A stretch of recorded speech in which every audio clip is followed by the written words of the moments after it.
Sabi, pero explain ko muna sir ha. Yung BBs actually isa sa nagdadala ng damage. The heavier the BBs, the more fatal ang damage. Okay. And that is why I will give 0.20 and 0.25. 0.20 standard. Firing, practical shooting, pwede na to. 0.25 grams, mas fatal to dito. Okay. Pero expect mo na mas bawas yung range. Ang pinag-uusapan natin is yung hapdi ng damage, sir. Tapos, ayun, alam mo naman, sir, na disposable to ha, hindi po pwedeng i-reuse. Tapos, before I proceed, ang unit is lifetime warranty. Pag nagka-problema, ang unang gagawin, sir, tawagan po kami para i-guide namin kayo whether the problem is minor or a major problem na kailangan ng service namin. Okay? Then, sir, another thing, nasa gunban period pa rin po tayo. Okay. Kung pwedeng iwasang ibiyahe yung unit, mas maganda, pero kung hindi maiwasan, make sure na naka-gun bag. Pangalan ni sir? Romel. Si Sir Romel Season, yung sikat na si Hello Sir. Hello No? po. Ayan si Sir Romel Season. Ay, unang-una akala ko nga siya yung sabi ko sa kanya yung sa Samal Bataan na Vice Mayor na client natin. No? Anyway, si Sir Romel Season ay isang preacher. Tama sir? Opo, Baka opo. gusto mo i-shout out yung church? Opo. Sige, sir. Shout out po sa Anchored Bible Baptist Church. Hello po Iyo. sa aming pastor, Pastor Renato Sapno. Ayun naman pala. Okay. Bali ito gagamitin ni Sir kasi dumarating sa punto minsan na nagpa-firing yung mga kasamahan niya sa church. Naiinggit siya. Oo. May actually mga ka-airsoft merong live si boss. Kaya lang, syempre hindi niya naman pwedeng gamitin yun na pang firing. Eskandalo yun, no? At saka sa amin sa Bulacan, medyo may kamahalan ng bala. Sa inyo, sir? Hindi ko pa po na Hindi pa. By the way, ano yung unit mo, sir, sa live? 45 po. Caliber 45 din. 45 na. Sa Arms amin, score. 35 pesos yan. Ay, oo. Oo, ang bala niyan, hindi ko Dito na na alam sa dito. around 25. Yun nga lang yung refill na yun, sir. Oh, okay. 35 yung ano talaga, full metal na yun. Yes, sir. Opo. At saka yung genuine na hindi pa rin. Oo, hindi pa. Anyway, sir, start ko na po, ha? Sige po. Okay, dito ka. Pwede tayo magpalit, sir. Diyan ako. Sige po. Ito kami. Ayan, sir. Sandali lang. Kanina hindi naman. Resume ko to. Hindi. Baka nag-wifi ka, nag-hotspot ka Ayan ba? na. Hindi. Ayan na. Okay na? Start ko na? Okay, sir. Full metal po mula ulo hanggang baba. Upgraded na rin po ito. Ang mapapansin nyo mga airsoft, hindi siya kumakalog. Hindi katulad ng mga wala akong gusto ko lang i-sample. Para ma-appreciate mo yung upgraded, kailangan makita mo yung unit na hindi upgraded. Okay sir, ito po yung example ng unit na hindi pa upgraded. This is a 1911. Mapapansin nyo, kumakalog po siya. Ibig sabihin, hindi pa siya naka-fix outer barrel, no?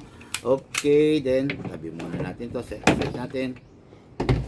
Ito po, upgraded na po. Mapapansin nyo, wala na po siyang kalog. Naka-hapa rubber, hindi siya naka-anti-press nozzle, naka-hammer protection pad, at saka naka-fine tuning, naka-trigger job. Ibig sabihin, sir, ng fine tuning, nakatono po siya. Pag yung unit nakatono, matipid sa gas. Pag yung unit naka-trigger job, less na po yung wear and tear ng mga internal parts na sa loob. Okay? So, release magazine po. This is the magazine, sir. Iwasan lang po natin malaglag. Possible ma-misalign yung main o-ring or possible masiraan ka ng inlet valve. Pero, kung sakaling magkakaroon ng leak, that is only a minor issue. Tawag ka po sa amin para i-guide ka namin kung paano natin i-DIY yon via video call. Okay, sir? Number 1, press the valve. Silicone oil po to, wag pong gagamit ng WD-40. Press the valve para mag-open, saka mo spray. Okay, after that, dito rin po sa ilalim. Ayan, okay. Then, kunin natin yung unit, sir. Sprayan po natin number 1 dito sa slide stopper. Okay, konti lang sir ha. Magaang lang ang kamay. Kasa, ilak, manually, sprayan po natin yung parang piston yung nozzle. Then, parang live. Release, then rest. Yung caliber 45 mo sir, for sure merong Yes, beaver sir. tail. Alam na ni bossing kung paano paggamit nun. Firmly press this with your palm para mag-fire. Then, meron din siyang safe. Pag naka-safe, totally hindi. Yan. Okay, so ngayon, dako na po tayo sa gas. Gusto kong pa-experience kay sir yung 14 kg, yung lakas eh. Kaya lang, 12 lang yung nakabukas. Hindi. Meron ba tayong 4? Ayun, sige, pa-testing natin yung 14 kg para mas malakas. Upside down po, hindi po pwede pahiga. Kailangan pataob po, then press down. 1, 2. Hindi na ako magbabanggit ng sinasabi mong shop sir, pero mapapansin mo naggagas sila doon 5 seconds, 7 seconds, sa amin 2 seconds lang. Yung 2 seconds namin can fire 40, 50, up to 60 rounds. Kunin po yung magazine, hatakin to pababa. Make sure lang po na hindi mabibitawan kasi baka mapasok po ito. Ceramic lang po ito. Hata, put your right thumb here para safety. Kung mabitawan to, ito yung sasalo. Dire-diretso all the way, hold it tight, make sure na hindi mabibitawan, then kunin yung reloader, pump lang po. Okay. Proper orientation ng bala po. Left, right, left, right, left, right. Maximum rounds, 27, pero hindi ko na pupunta. Release, then pasok sa unit, malakas, kasa, ready to fire. Sir, nakasave po. Firing. Dali lang po.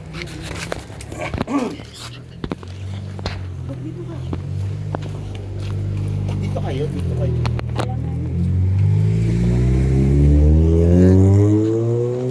Okay, firing sir.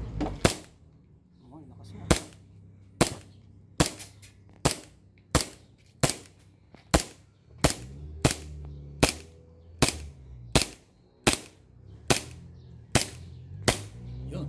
Open slide. Sige sir, ikaw. Release magazine. Then the slide, then rest.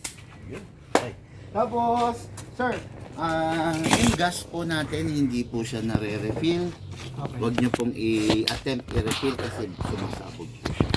Tapos, yung unit po, basta nagkaroon konting problema, nagkaroon ng konting issue, merong abnormal na nangyari, hindi siya ganun sa dati, unang-unang gagawin, tatawagan kami ha. Hindi dadalhin sa ibang shop, hindi susundutin ni kumpare or ni pinsan. Kami na lang po para po wag pong lumala yung sira. Yun lang ang pakiusap ko.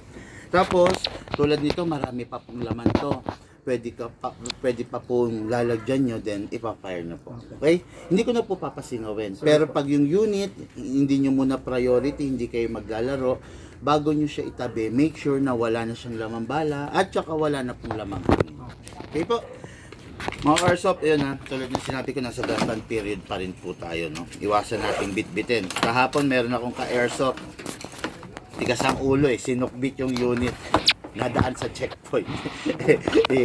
Medyo nayari ng kapulisan natin, no? Wala namang kaso, hindi siya kinasuhan, pero kumpiskado yung unit, no? Syempre, sayang yung unit, ang mahal-mahal, tapos hindi naman pinupulot yung pera, di ba? Okay guys, yun lang muna. Thank you and have a blessed day. After nito, dadayo tayo sa lugar ng Bataan. Thank you po.